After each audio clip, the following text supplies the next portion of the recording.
Shadows of injustice do not always fall in dark alleys or empty streets. They can erupt under the glare of neon lights, in places crowded with families and laughter, where no one expects cruelty to strike. She was there, a young black girl, her thoughts wrapped in dreams of science and ambition, when a single scream tore through the air like shattered glass. That scream carried more than a lost phone. It carried an accusation that burned hotter than truth, and it landed squarely on her because of the skin she lived in. Faces turned, suspicion spread with ruthless speed, and authority rushed in without asking questions. What unfolded was not the story of theft, but the unveiling of how quickly innocence could be drowned beneath prejudice. Yet hidden inside this storm was a twist no one watching could see, that the very girl they tried to crush would one day hold the power to break their silence, challenge their lies, and turn shame into justice. If you want to see how a single moment of cruelty ignited a battle that shook every foundation of power, stay with us. Hit like, subscribe, and share in the comments where you are watching from, because your voice gives life to stories that the world would rather keep buried. Aaliyah Carter, a 16-year-old black teenager, an outstanding student with dreams of becoming a medical researcher, went to Brookfield Mall on a Saturday afternoon to pick up the last set of materials she needed for her advanced science project. She wore her favorite NASA t-shirt, her curls gathered neatly in a puff, and carried only a small backpack with her school ID, wallet, and a handwritten list of components. Her mind was focused entirely on the circuit boards and connectors she needed to complete her solar energy experiment, the kind of project that had already earned praise from her teachers. She walked with the unshakable confidence of a girl who knew exactly what she was capable of achieving. Yet despite her focus and her clear sense of purpose, she could not have known that others in that mall would not see her through the same lens of promise and ambition. For them, she was not a brilliant student or a future scientist. To them, she was simply a black girl in a store where they assumed she did not belong. Electromax, the electronics store she entered, smelled faintly of new plastic and humming electricity from the displays. The shelves were neatly organized with cables, adapters, and devices arranged in lines under fluorescent lights. As soon as Aaliyah crossed the threshold, the store manager, Craig Dawson, narrowed his gaze on her. Dawson was a man in his 50s, his blonde hair thinning, and his lips pressed into a permanent line of disapproval. He did not see the backpack and the shopping list as signs of preparation. Instead, he saw them as suspicious. He had a habit of watching customers who looked young, and if those customers happened to be black, his scrutiny sharpened. He moved slowly through the aisles, trailing Aaliyah under the pretense of straightening items she had not touched. Every time she picked up a package, his eyes followed her hands, waiting, almost daring her to slip something away. Aaliyah kept her composure, as she had been taught. Her grandmother had always said, "You will be tested just for walking into the room. Hold your head high." So she held her head high, gripping her shopping list and carefully checking each shelf. She picked up a packet of solar connectors and then a set of miniature batteries, comparing the model numbers to her list. When Dawson interrupted her with his first condescending question, "Do you actually plan to buy something?" she responded with practiced patience. "Yes, sir. These are for my AP Science project." She pulled out her school ID and even showed him the list, carefully written in neat handwriting. He glanced at it but dismissed it instantly, muttering, "We'll see." She was nearly finished gathering everything when the calm of the store shattered. A woman's piercing voice cut through the low hum of background music. Victoria Hayes, a wealthy white woman dressed in expensive jeans and a designer blouse, clutched her shopping bag in one hand and her purse in the other. Her expression contorted into panic as she announced to everyone in the store, "My phone. My brand new iPhone is gone. Someone stole it." The dramatic tone instantly drew attention. Shoppers looked up, employees froze, and Dawson rushed to her side with eager sympathy. Victoria's manicured finger pointed directly across the store, landing squarely on Aaliyah. "It was her," she said with absolute certainty. "That girl has been wandering around in here for 20 minutes. She's been lurking." Aaliyah's stomach dropped as silence filled the room, broken only by the soft gasp of another customer. She felt every eye shift onto her, eyes that did not see her as a top student or an ambitious young scientist, but as a suspect. Her mouth opened to protest, but Dawson was already nodding at Victoria, assuring her, "Don't worry, ma'am, we'll take care of it." Within seconds, two mall security guards, Blake Turner and Josh Miller, emerged as if waiting for the call. Blake, broad-shouldered with a rigid military haircut, grabbed her right arm with unnecessary force. Josh, tall and heavy-set, clamped down on her left arm. Their grips were rough, their movements decisive. To them, there was no possibility of mistake. To them, she was already guilty. By the time they reached the small, windowless security office tucked behind a row of kiosks, her wrists throbbed from the guard's unyielding grip, and her backpack had been snatched from her shoulder without permission. Inside the cramped room sat a battered desk, two chairs, and a flickering monitor displaying feeds from mall security cameras. The air smelled of stale coffee and sweat, an oppressive box where innocence was irrelevant and assumptions ruled. Craig Dawson, the store manager, followed in behind her with his chest puffed up, eager to display his efficiency in protecting a wealthy customer. Victoria Hayes leaned against the wall with arms folded, her expensive purse slung casually over one arm, watching with an expression of smug satisfaction, as though she had already secured victory. The guards pushed Aaliyah into a chair, snapping handcuffs around her wrists with unnecessary force, the cold steel biting into skin already rubbed raw from their earlier grip. She winced as the metal cut deeper, small beads of blood forming where the cuffs pressed into her flesh. "These are too tight," she whispered, her voice calm but firm. Neither Blake nor Josh acknowledged her, instead smirking at each other as if she had no right to complain. Moments later, the door opened and Officer Daniel Reed of the Atlanta Police Department strode in with his hand resting casually on his holstered gun, his expression cold and dismissive as his blue eyes swept across the room before landing on Aaliyah. He did not look at her with curiosity or fairness, but with the certainty of someone who had already decided her guilt. "So what do we have here?" he asked, not to her, but to Dawson, whose face lit up with self-importance. "Caught this one stealing a brand new iPhone high-end model, around $2,000, Dawson declared proudly. Aaliyah tried again, her voice steady though her heart pounded. "Sir, I didn't take anything. I came here for parts for my science project. You can check my bag. You can call my teacher, Mr. Harrington, to confirm it." Officer Reed barely glanced at her, his lip curling into a smirk. "Yeah, sure, I've heard that one before. Empty your pockets and bag." With hands trembling but deliberate, Aaliyah complied, setting her belongings on the table. Her notebooks, carefully labeled parts, pens, her wallet, and her school ID. Reed roughly dumped everything out, scattering her notes across the desk and knocking her calculator to the floor. The wallet flipped open, revealing her perfect attendance certificate and her student ID, but he ignored them, rifling through her items with careless hands. When he found no phone, his expression darkened, and suspicion hardened in his eyes. "Where'd you hide it?" he demanded. "I didn't take any phone," Aaliyah said firmly, her dignity intact despite the cuffs cutting deeper into her wrists. "There's no evidence because I didn't do anything wrong. You should check the security footage." Her calm insistence only drew more venom from Victoria Hayes, who sneered. "She probably has an accomplice. These people always work in groups."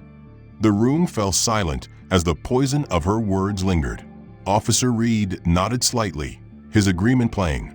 The casual racism hung in the air, unchallenged by anyone else in the room. Then, without warning, Reed pulled out his own set of handcuffs. "Until we sort this out, you're being detained on suspicion of theft," he said coldly. The steel snapped shut over the already cruel restraints, digging in so tightly that Aaliyah winced, her breath catching as pain shot up her arms. Tiny rivulets of blood seeped from her wrists. "These are too tight," she repeated more softly, but Reed ignored her, his face set in disdain. The small crowd of mall employees and security guards observed silently, their expressions blank, as if watching such treatment was routine. Aaliyah, struggling with the pain and humiliation, drew on her grandmother's wisdom again, forcing her breathing to steady and her posture to remain upright. "I'd like to call my mother now," she said clearly. Reed raised an eyebrow, smirking. And who's your mother? Someone important. The sarcasm dripped from his words, daring her to answer. Meeting his eyes with unwavering courage, she said, "My mother is Colonel Monique Carter. She serves with the Special Forces at the Pentagon." She watched the officer closely, her silence unnerving him more than her earlier protests. Reed thought he had won, that he had reduced her to another humiliated suspect who would break down under pressure. Instead, her steady gaze reminded him of something he could not name, something that unsettled him even as he laughed along with Victoria Hayes and Craig Dawson.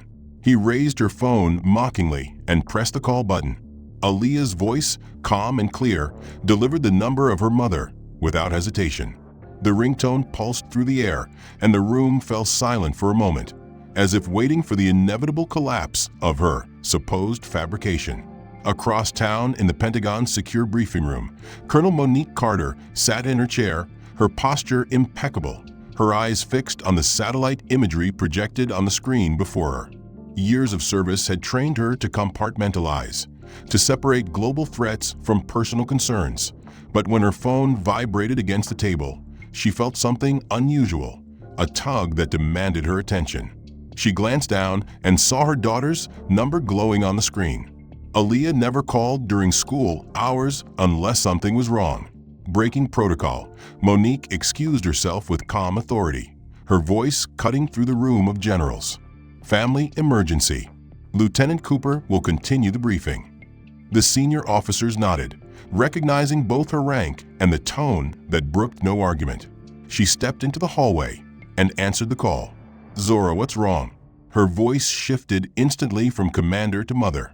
On the other end, Aaliyah's voice was steady, but underlaid with the tremor only a mother could recognize. "Mom, I'm being detained at Brookfield Mall. A woman accused me of stealing her phone. They handcuffed me. They won't check the cameras." Monique's grip on the phone tightened, her military training colliding with maternal fury. "Are you hurt?" she demanded. "The cuffs are too tight. They're cutting me. And everyone here is laughing at me when I told them who you are." Monique closed her eyes briefly, feeling the weight of her daughter's words. She had fought battles overseas, faced enemies with guns drawn, but the thought of her child humiliated and bleeding in a shopping mall brought a fury hotter than any battlefield. "Stay calm. Give them nothing. I'll be there in 30 minutes, she said with precision. She strode back into the briefing room long enough to make her leave official, then began dialing. Her first call was to General Marcus Hayes, her commanding officer. "Sir, my daughter is being illegally detained at Brookfield Mall. This appears to be racial profiling. I need emergency leave and possible backup." Hayes, who had known Monique in combat, did not hesitate. "Go. Take what you need. Keep me updated." Her second call was to Major Anthony Brooks, a JAG attorney and longtime ally. "Anthony, my daughter is being held at the mall. Racial profiling, false accusation. Meet me there with every document and authority you can bring." He responded instantly, already gathering his case files. Her third call was to Captain Elena Morales of the military police. "Elena, I need you at Brookfield Mall security office with medical supplies. They've injured my daughter with excessive handcuffs." Morales agreed, her voice steady with the efficiency of someone who understood urgency. Monique changed quickly from her formal uniform into civilian clothes, deliberately choosing an outfit that concealed her rank but not her bearing. She wanted to see exactly how they would treat her if she were perceived as just another black mother demanding fairness for her child. Her mind, sharpened by decades of military operations, calculated the route across Atlanta with tactical precision. As she drove, memories resurfaced of smaller slights and injuries her daughter had endured. The teacher who doubted Aaliyah's project could be her own work, the security guard who followed them through an upscale store, the recruiter who suggested she apply to less competitive schools despite her perfect GPA. Each incident was a cut, small but cumulative, and now those cuts had drawn blood literally. Behind the wheel, Monique's thoughts shifted into battle mode. She reviewed possible outcomes, rehearsed statements, prepared strategies. She recalled the countless nights spent teaching Aaliyah how to behave if ever confronted by police. Keep your hands visible. Don't raise your voice. Speak respectfully. But know your rights. Aaliyah's innocent question had always haunted her. But if I didn't do anything wrong, why would they stop me? Monique never had a satisfactory answer. Only the survival strategies no child should need. Now those lessons had become reality. Monique adjusted her blazer and jeans, civilian clothes chosen to mask her rank, though no disguise could hide the authority carved into her posture from decades of command. She scanned the mall's glass entrance as she approached, noting the positions of security guards, the flow of shoppers, and every camera lens trained on the interior. The automatic doors slid open, and she walked inside not as a casual shopper, but as a soldier entering hostile territory, her heart pounding not from fear, but from righteous fury. The mall's polished tile gleamed beneath her boots, families bustled about with shopping bags, and the faint scent of cinnamon from a pretzel stand lingered in the air. But Monique's focus never wavered. Her phone buzzed in her pocket with confirmation messages. Major Anthony Brooks had arrived on site and was preparing legal measures. Captain Elena Morales was 10 minutes away with medical support, and General Hayes's authorization ensured she had the full backing of the Army should the situation escalate. For now, she walked alone, her every step purposeful, her every glance calculating. Guards stationed near the entrance stiffened unconsciously as she passed, unable to articulate why her presence commanded their attention. Without breaking stride, she followed the directory signs until she reached the door marked Security Office. The door was closed but unlocked. Monique did not knock. She pushed it open and stepped into the cramped room with the poise of someone used to entering high-stakes negotiations where a wrong move could cost lives. Her eyes took in the entire scene in less than 2 seconds. Her daughter sat cuffed to a chair, her wrists raw and bloodied, crimson staining her skin. Officer Reed loomed over her, arms folded with smug superiority. Craig Dawson hovered near the desk, puffed up with importance, while Victoria Hayes reclined in a corner seat scrolling idly on her phone, as if bored of the spectacle she herself had created. The guards stood near the door, their expressions shifting from practiced boredom to surprise at the commanding woman who had just entered. Monique's gaze locked on Aaliyah's face first. Her daughter sat upright, shoulders squared, eyes calm but burning with restrained pain. That single nod they exchanged was enough. Aaliyah was holding herself together, just as she had been trained to in their late-night conversations about survival. Monique turned to the officer, her voice precise, firm, and resonant with the authority of command. "I am Monique Carter, Aaliyah's mother. I want those handcuffs removed from my daughter immediately." Officer Reed barely looked up, his dismissive sneer still plastered on his face. "Ma'am, your daughter is being detained for theft. We'll handle the cuffs when we're finished questioning her." His tone dripped condescension, as if expecting yet another intimidated black parent who would back down under his authority. Monique did not move closer, nor did her tone rise, but the steel in her words was unmistakable. "Officer Reed, my daughter has visible injuries from restraints applied improperly and excessively. You have no evidence of theft, have denied her request for due process, and are currently in violation of department regulations regarding the detention of minors." Monique's voice, calm yet edged with command, cut through the silence. "We will now review the security footage, as should have been done from the beginning. No more delays. Officer Reed, access it immediately." Her demand left no room for evasion, and Reed, realizing that defiance would no longer shield him, reluctantly moved toward the terminal. The screen flickered to life, and the grainy but clear images from the surveillance cameras appeared. The recording rewound to the time just before the alleged theft, showing Aaliyah entering the store with her backpack in one hand and her phone already in the other, using it to check a list for her science project supplies. The footage showed her moving methodically down the aisles, selecting small components and glancing occasionally at her notes. She never touched another customer's belongings, never even came close to Victoria Hayes.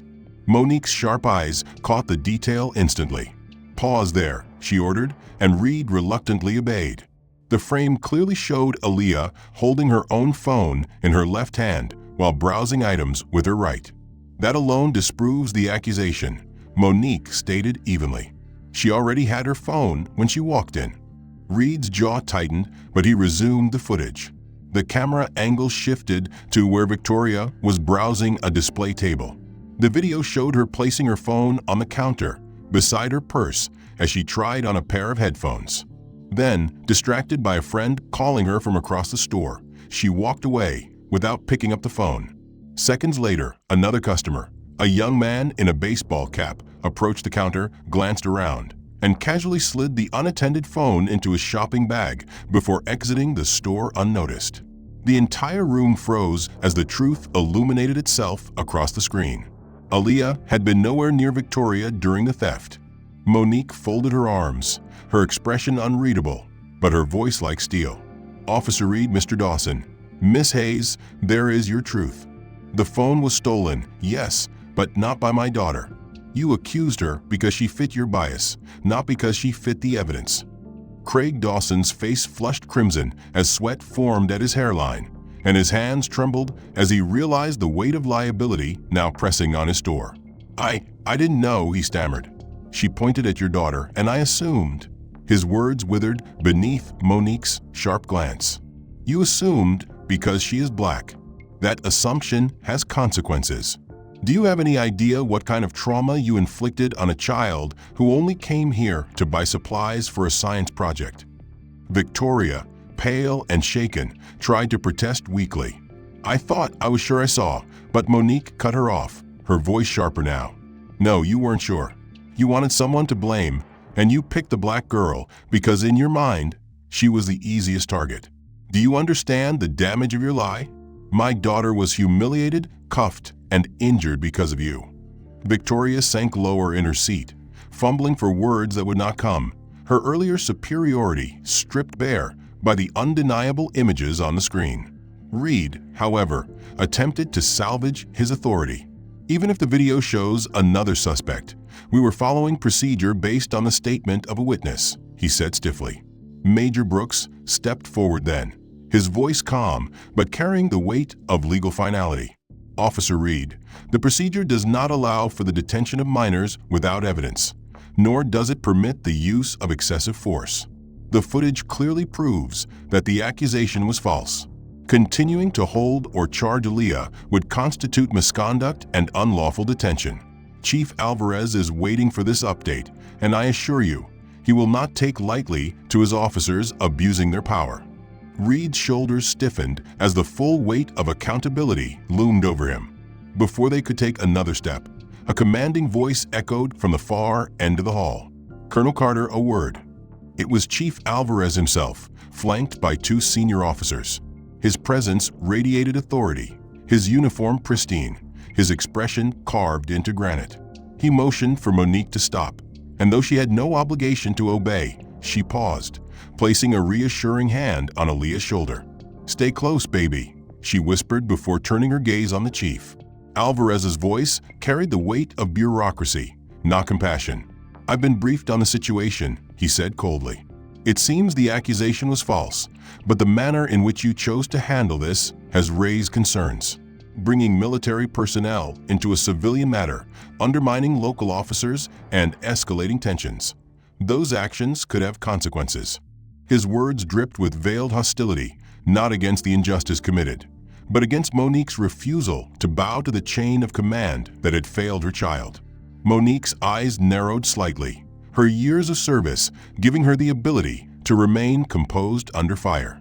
"Chief Alvarez, the only escalation was initiated by your officer who cuffed and injured a minor without evidence.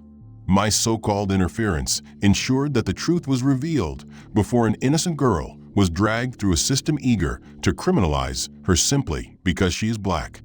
Alvarez stiffened but pressed on, his pride unwilling to concede. "Colonel, I respect your service, but you've crossed a line here. If every parent bypassed police procedure, chaos would ensue. We have protocols for a reason." His voice rose slightly as mall patrons edged closer to hear, the confrontation becoming a public spectacle.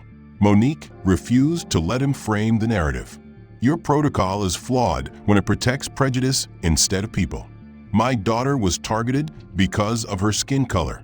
That is not protocol. That is systemic rot. And if my presence forced accountability, then so be it. Order without justice is not order at all. The crowd stirred, murmurs of agreement rippling, as the truth resonated with many who had seen injustice before. Aaliyah, standing at her mother's side, felt the eyes of strangers on her. Shame tried to creep in, but Monique's steady grip reminded her she was not the one who should feel ashamed. She lifted her chin, silent but resolute, embodying the strength her mother demanded she carry. Chief Alvarez noticed, and it only hardened his tone. "I'll be filing a report on this incident, Colonel. It will state that you interfered with an active investigation and disrespected the authority of my officers. The footage may clear your daughter, but it doesn't absolve your conduct." His words were intended to intimidate, but Monique had faced worse threats under enemy fire. Her reply was measured but sharp enough to pierce his facade. "File whatever report you like. I will be filing one too, with federal oversight, with civil rights commissions, and with the press if necessary. And unlike your attempt to rewrite what happened here, I have evidence, visual proof of a false arrest, unlawful force, and negligence. Tell me, Chief, who do you think they'll believe when they see the bruises on my daughter's wrists and the video of the real thief walking free while she was in chains?" The weight of her words silenced the room, but Alvarez would not back down so easily. "This isn't over," he muttered, his pride too wounded to allow retreat. Major Brooks, standing nearby with his phone still recording, interjected calmly but firmly. "Actually, Chief, it is. This entire exchange is documented, and your threat is on record. Any attempt at retaliation will only make matters worse for your department." Alvarez turned sharply, his jaw clenched, realizing that what had once been his arena of power had shifted under his feet. The colonel had drawn a line, and the crowd had witnessed every step of it. As they stepped outside into the sunlight, Major Brooks caught up with them, his phone still in his hand, his expression grim. "Colonel, there's more," he said, his voice low enough to avoid drawing attention. "The footage doesn't just show the real thief. It shows something else. Conversations between Dawson and Reed before the accusation was even made. They were expecting to pin it on someone before Victoria opened her mouth." Monique stiffened, turning sharply to him. "What do you mean?" Brooks unlocked his phone and replayed a segment of the recording. The audio was faint but clear enough to understand. Reed's voice, dismissive and casual, said, "It doesn't matter who complains. If it's loud enough, we'll pick the black kid. Makes the paperwork easy." Dawson chuckled in response. The words fell like a hammer on Aaliyah, who looked at her mother in shock. "They planned it, Mama," she whispered, her throat tightening. "They planned to blame me, or someone like me." Monique's hands curled into fists at her sides, fury restrained only by discipline honed from decades of command. "This isn't negligence," she said, her voice a low growl. "This is policy, an unspoken one, but a policy nonetheless." Brooks nodded, his jaw set. "It's bigger than one incident." Alvarez didn't just defend them out of pride. He defended them because this is how they operate. Easier arrests, easier reports, fewer questions. They build a system where innocence doesn't matter if skin color fits the profile. The realization struck like lightning. Monique had faced enemies abroad, terrorists who weaponized fear, but this was something different and yet familiar. An enemy cloaked in badges and procedures, one that called itself justice while feeding on the vulnerable. She looked at her daughter, who bore the bruises of this system on her wrists, and knew the next battle had begun. They didn't make it to the car before another obstacle appeared. A man in a suit, polished and deliberate, intercepted them near the parking lot. "Colonel Carter," he said smoothly, holding out a business card. "My name is Daniel Mercer, Internal Affairs. I've been monitoring the situation, and I think we should talk." Monique eyed him with suspicion, taking the card but not his hand. "If you've been monitoring, why didn't you intervene when a child was being cuffed without cause?" Mercer's smile was tight, practiced. "Because sometimes exposure works better than interruption. Now that this has come to light, it can serve as a catalyst for something greater. But only if handled correctly." His eyes flicked to Brooks's phone, clearly aware of the footage. That evidence could dismantle careers, even leadership. But if it's released recklessly, it will be dismissed as emotional overreaction. If you work with us, though, we can build a case that forces change.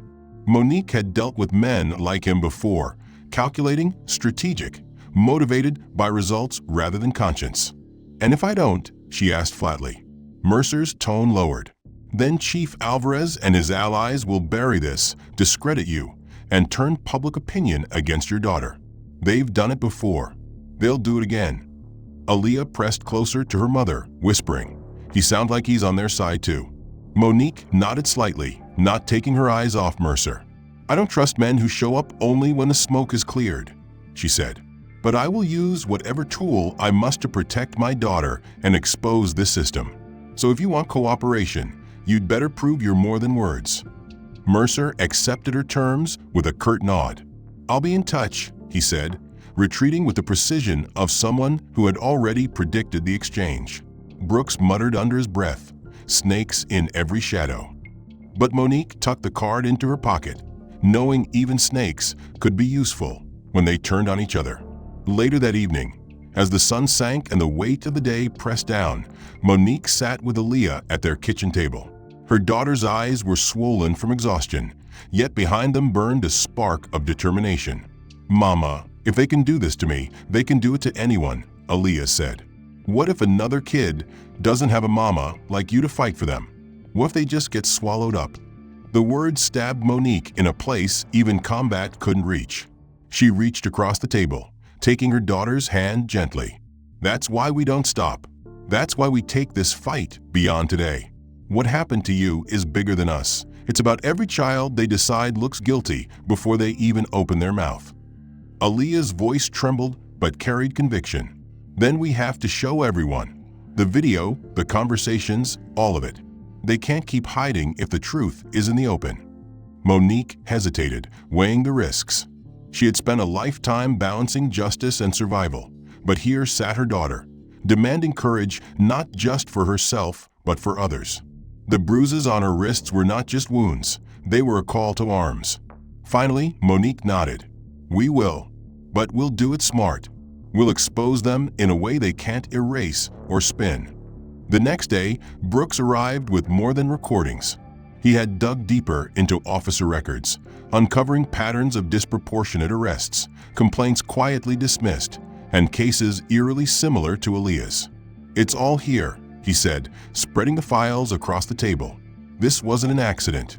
This was a pattern, a system that feeds on people like Aaliyah because it's convenient." Monique stared at the evidence, the scope of corruption stretching beyond a single mall or a single chief. It was a machine, and her daughter had been caught in its gears. "Then we tear down the machine," Monique said quietly, her voice carrying the weight of a vow. But even as she spoke, shadows lingered. Chief Alvarez was not retreating quietly. Behind closed doors, he rallied allies, framing Monique as a disruptive force, a parent who weaponized her military status against local authority. Dawson and Reed, though exposed, were already crafting their own narratives of victimhood, claiming they had simply followed procedure under pressure. Victoria Hayes, desperate to escape accountability, whispered to anyone who would listen that she had been manipulated by the Carters, a pawn in some political agenda. And within internal affairs, Mercer prepared his own strategy, torn between the opportunity to expose corruption and the temptation to leverage it for career advancement. "Someone leaked your name to the press." Monique's jaw clenched. "Of course they did. Alvarez wants to paint me as the aggressor before the truth spreads." Within hours, news vans lined the street outside their house, microphones waiting like vultures. Reporters shouted questions.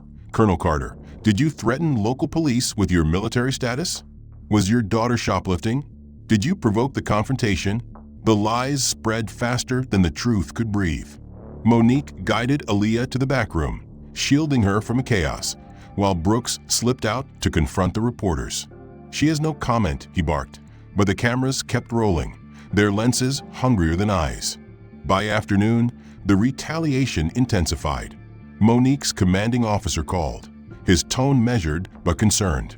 "Monique, Internal Affairs is reaching out to the Department of Defense. They're questioning whether you compromised your rank by interfering with civilian law enforcement.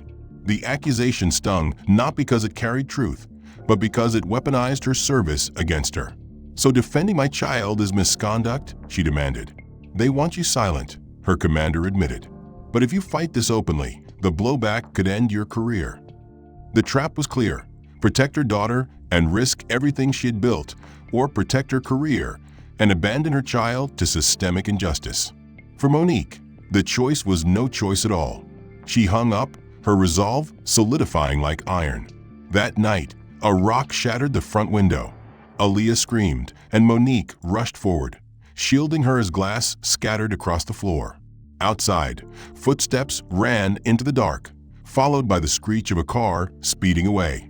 On the rock was a crude note: "Stay quiet or pay the price." Brooks examined it grimly. "They're trying to scare you off the case." Monique lifted the note with steady hands. "Then they underestimated me. They think fear works on a soldier who has stared down gunfire. But fear only sharpens my aim." Still, as she looked at her daughter trembling in her arms, she understood the danger stretched beyond her. This was no longer just about exposing corruption in reports and videos. This was about survival. The following day, Monique and Brooks met Mercer in a dim cafe on the edge of town, away from cameras and curious eyes. He slid a manila folder across the table. "You're right," he admitted. "This isn't isolated. There are at least 14 complaints against Dawson and Reed that were dismissed or buried. Alvarez has signed off on every one.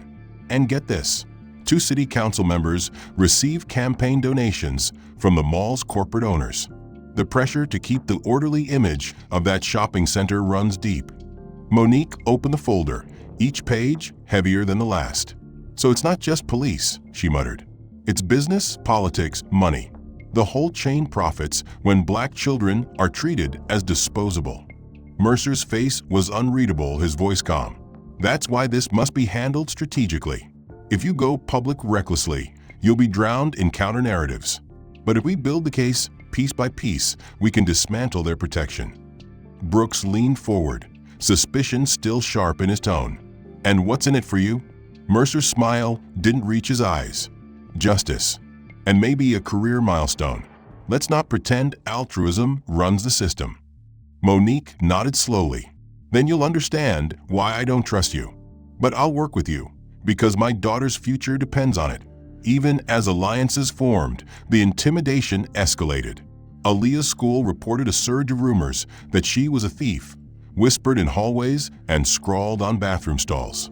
"Everyone looks at me like I'm guilty, Mama," she said one night, tears breaking past her composure. "Even teachers, even friends." Monique held her daughter close, heart aching. "They want you broken, Aaliyah. But you are stronger than their lies. You're not defined by their prejudice. You are defined by the truth, and we will make them face it." Her words gave strength, but the cruelty cut deep. For Aaliyah, every hallway became a trial, every classroom a jury. Meanwhile, Alvarez tightened his grip. At a press conference, he called Monique a disruptive influence who used military intimidation against honorable officers. Dawson and Reed stood beside him, nodding solemnly, their faces masks of false righteousness. Victoria Hayes appeared on local television, weeping as she claimed she had been pressured into pointing fingers by the Carters. "They scared me," she sobbed. "I was just a victim too." The performance was convincing enough to sow doubt in viewers who didn't know the evidence. Monique watched the broadcast with clenched fists, fury boiling beneath her skin. "They've weaponized lies," Brooks said grimly. "And the longer they control the story, the harder it'll be to break it." But Monique refused to yield ground. She turned to Mercer. "Then we strike back smart. No speeches, no interviews. We let the evidence do the talking." Together they planned, gathering affidavits from dismissed complainants, compiling statistics that showed racial disparities in mall arrests, securing expert witnesses willing to testify. It was the beginning of a counteroffensive, not loud, but precise, every move calculated to expose the system without giving Alvarez room to twist the narrative. Still, as the case grew stronger, the threats became more personal. One evening, Monique returned home to find her driveway vandalized with spray paint. "Traitor" scrawled across the pavement. Neighbors avoided her eyes, some sympathetic, others complicit in their silence. Aaliyah's nightmares worsened, the trauma replaying in her sleep. Monique sat beside her bed, brushing back her daughter's curls, whispering promises that she would never stop fighting. "They want us silent," she murmured, more to herself than to the sleeping child. But silence has never won justice. "If you're not giving up, Mama, then neither will I," she whispered one evening, determination glimmering through her tears. Monique kissed her forehead and promised, "Then together we will show them the truth." Meanwhile, Brooks made it his mission to guard the household. He knew intimidation would escalate once the Carters began to reveal their evidence. His presence brought comfort to Monique, but it also reminded her of the stakes. They were not just confronting individual officers, but dismantling a network of lies tied to money, power, and politics. That awareness shaped their next move. Mercer suggested timing their release carefully, ensuring they could not be silenced before the evidence spread too widely to control.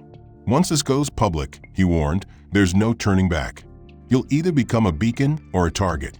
Monique's response was calm and unshaken. "Then let them come. But this time, the world will see it all." When the day arrived, the strategy was precise. Mercer leaked the first batch of documents to a respected national journalist, one known for uncovering systemic injustice. The journalist published an exposé titled "Brookfield Mall or Broken Justice," inside a web of racial profiling and police protection. The article laid out testimony from over a dozen victims, statistics showing the disproportionate targeting of black teens at the mall, and body cam footage where Dawson and Reed mocked detained children, treating them as entertainment rather than human beings. The final paragraph mentioned Aaliyah by name, not as a suspect, but as a survivor of false accusation, her ordeal emblematic of a deeper rot in the system. Within hours, the article spread across social media platforms, igniting outrage. Hashtags demanding justice trended nationally. Civil rights organizations released statements of support, demanding an independent investigation into Alvarez's department. The story was no longer confined to Brookfield. It had become a national flashpoint. Alvarez, realizing control was slipping, called an emergency press conference. He denounced the article as misinformation, accused Monique of orchestrating a smear campaign, and claimed his officers had always acted with integrity. Yet his voice lacked conviction, and his anger seemed more desperate than authoritative. Protesters gathered outside the police station with signs reading "Justice for Aaliyah" and "End racial profiling now." The chants echoed down the streets, louder than Alvarez's denials. For the first time, Monique saw fear in his eyes. Dawson and Reed stood behind him again, but their postures were tense, their eyes darting nervously, as if aware the shield protecting them was cracking. As the protests grew, Monique faced her own test of courage. Reporters crowded her driveway, begging for a statement. She had avoided interviews thus far, letting evidence speak louder than words. But now she understood her voice carried weight that could not be silenced by spin. Standing tall, with Aaliyah at her side, she declared, "My daughter is not a criminal. She is a child who was targeted because of the color of her skin. This fight is not just about her. It's about every child whose innocence has been stolen by prejudice and abuse of power. We will not back down. We will not be silenced." The words struck like thunder, carried across television screens and live streams, shared by millions who resonated with the raw truth in her voice. In the following days, retaliation from Alvarez intensified, but cracks within his department deepened. An anonymous officer came forward with additional recordings, this time of Alvarez instructing subordinates to make examples of black teens to deter shoplifting statistics. The leak confirmed what many had suspected. Discrimination was not incidental but deliberate, policy disguised as policing. The revelations shattered any remaining defense Alvarez could cling to. Internal Affairs announced a review, and federal investigators hinted at stepping in. The system that had once seemed unshakable was now trembling under the weight of its own corruption. Yet even as momentum shifted, Monique knew victory was not guaranteed. Powerful forces still worked to discredit her, spreading fabricated stories about her military record, questioning her motives, and portraying her as an agitator. Some media outlets sympathetic to Alvarez pushed narratives framing her as a radical threatening public safety. These attacks stung, but Monique met them with unyielding focus.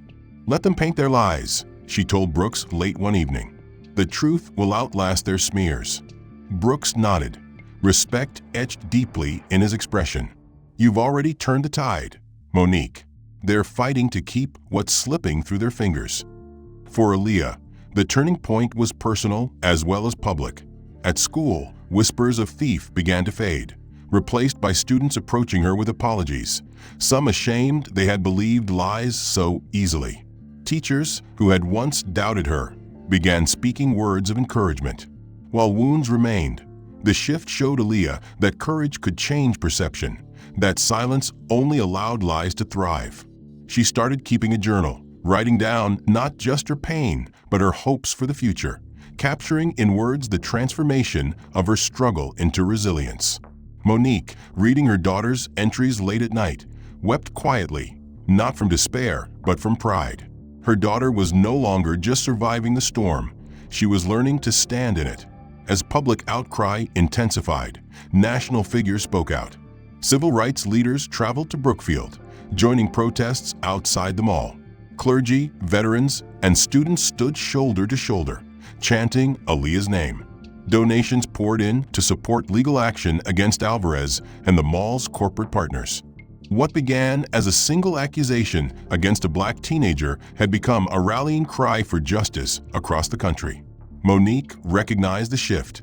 They were no longer isolated in their fight. The people had joined them, amplifying their voice until it could not be silenced. In a final act of desperation, Alvarez attempted to sue Monique for defamation, claiming her accusations damaged the reputation of his department. But Mercer dismantled the claim point by point, presenting the mounting evidence and exposing contradictions in Alvarez's statements. The courtroom echoed with murmurs as the judge dismissed the case outright, noting that evidence pointed toward misconduct far greater than anything Monique had done.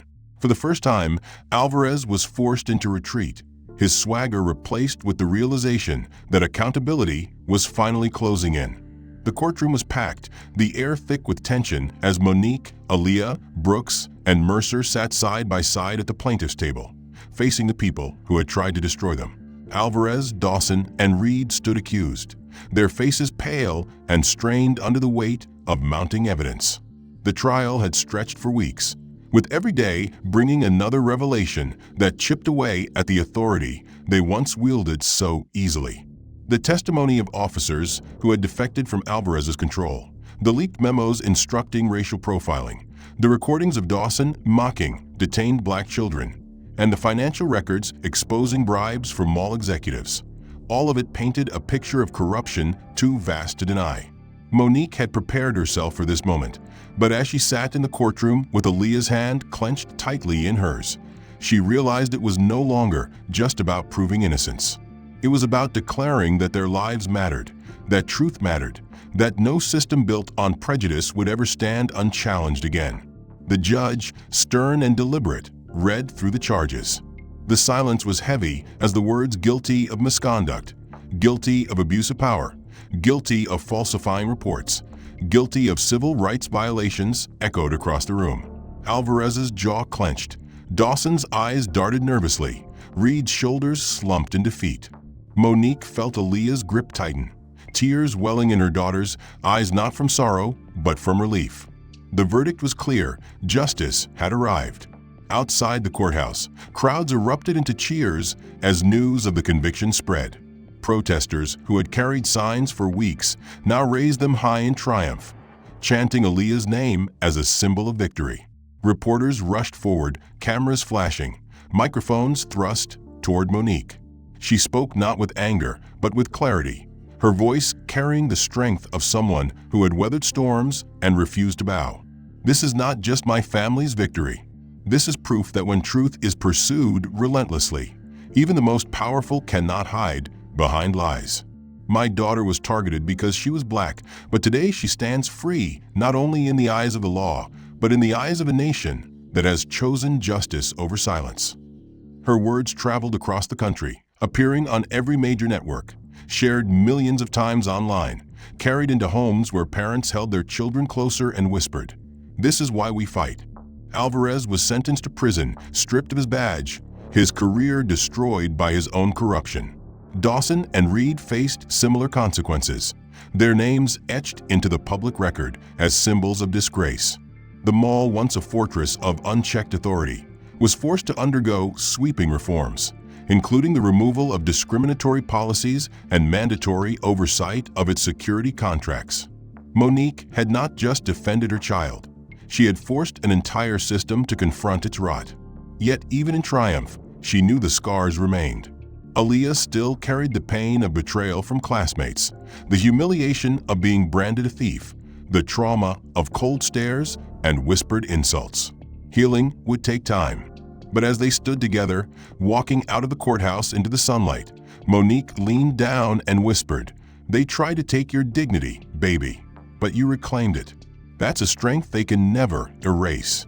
Aaliyah nodded, her voice soft but steady, "And I'll carry it forward for every kid who doesn't get the chance to fight back." Life after the trial shifted in ways both large and small. Aaliyah's name, once tarnished by suspicion, became a beacon. She was invited to speak at schools and conferences, telling her story not as a victim, but as a survivor who stood against injustice. Universities reached out, offering scholarships for her to pursue her dream of becoming a medical researcher.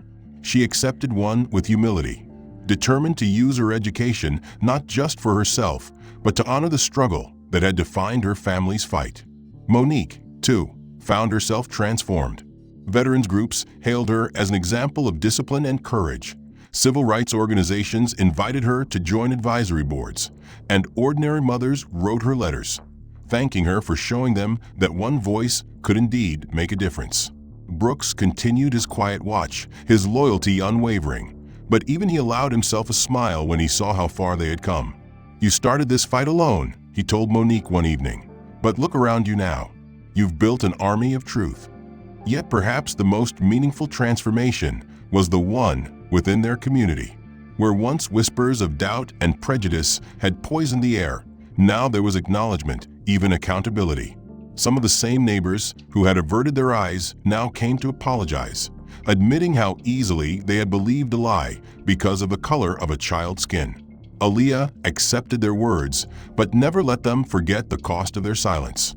She reminded them that justice was not just about verdicts in courtrooms, but about choices made in everyday lives, choices to listen, to stand up, to refuse complicity in injustice.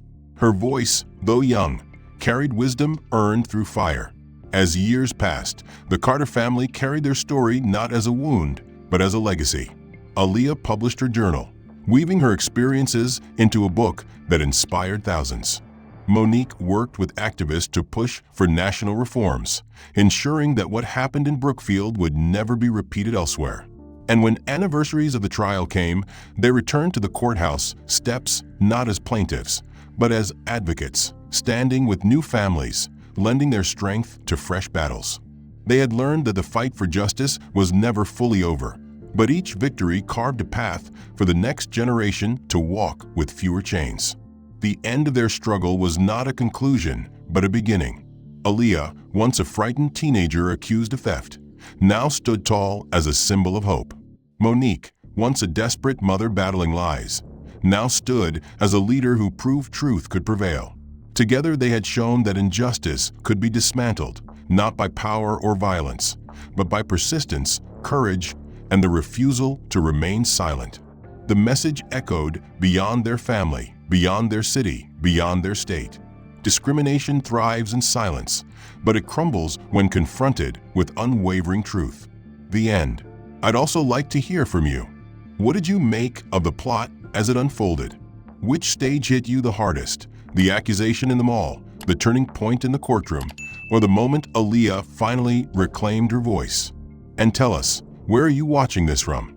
Are you following along from the United States or from another part of the world where these issues still echo in different forms? Share your thoughts in the comments, because these conversations matter and your perspective could inspire someone else who needs to hear it.